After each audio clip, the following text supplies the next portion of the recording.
Homeschoolers as powerful library advocates. So there's kind of a sort of general idea or stereotypes out there that there's only a small number of homeschoolers. They're sort of weird fringe people. All of them are ultra religious. It's a very homogenous population, and they're challenging to identify. The statistics and trends show that actually the number of homeschool children has increased by 29% during 1999 to 2003, and it is actually one of the fastest growing educational options worldwide as well. In 2016, there was an estimated 2.3 million homeschool students, and in 2019, that number increased to approximately 2.5 million, at a total of 3 to 4% of the total student population. Obviously, COVID-19 has impacted just about every aspect of life worldwide, and the homeschooling community is no exception. Homeschooling numbers have gone up significantly in the last year. Reasons are that parents are worried about possible infection and spread of the virus.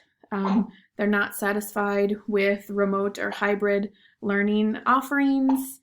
And other families also reported that they had been considering homeschooling for a while, but kind of used COVID-19 as sort of the catalyst to try something new.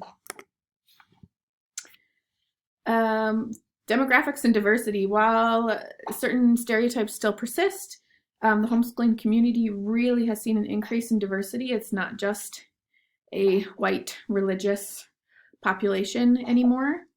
Homeschoolers are represented by atheists, Christians, Mormons, conservatives, libertarians, liberals, low, middle, and high income families, Black, Hispanic, and white, parents with all kinds of education backgrounds. One nationwide study shows that 41% of homeschool students are Black, Asian, Hispanic, and other. There's lots of different reasons why families choose homeschooling as an option. One of the categories is sort of like pedagogical reasons. They feel that homeschooling provides a better learning environment, a superior educational experience, and a lot of homeschooling families enjoy and prefer the individualized learning plan that homeschooling allows, which can be especially beneficial for children with special learning needs. There are other people that choose to homeschool for ideological reasons. They think it builds closer family relationships.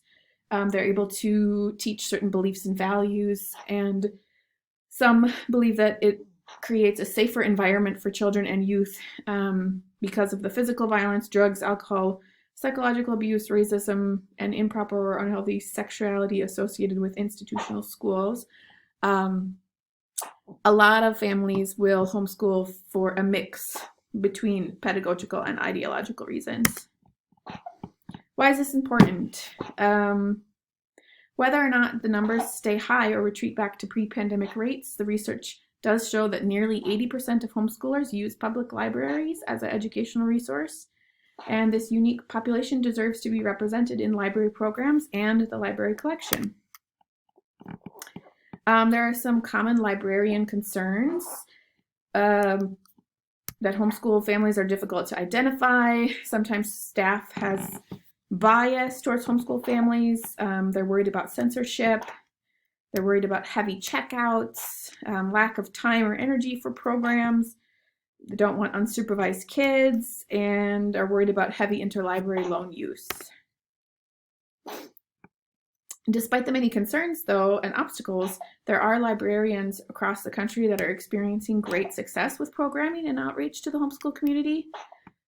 Their suggestions are to email local homeschool groups with targeted materials, contribute to newsletters, attend homeschool fairs or conventions, advertise locally. There are a lot of homeschool groups, coalitions, or even statewide organizations that are great places to start and contact.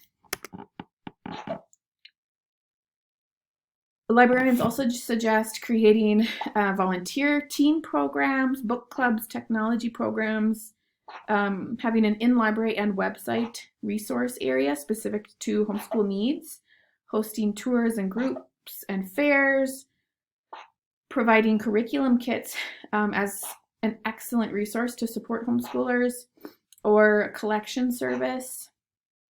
And often the librarians reported that when they created these curriculum kits or collection services, they found that patrons outside of the homeschool community found these services really helpful and beneficial as well. One of the best resources I was able to find was a toolkit from the Association of Library Services to Children, created by their Committee for Library Services to Special Population Children and their caregivers. For each special population, you'll find a brief introduction, subject headings, keywords for the catalog, and online searching resources for further study, including organizations, online and print resources, and all kinds of different resources for many different special population groups, not just homeschool families.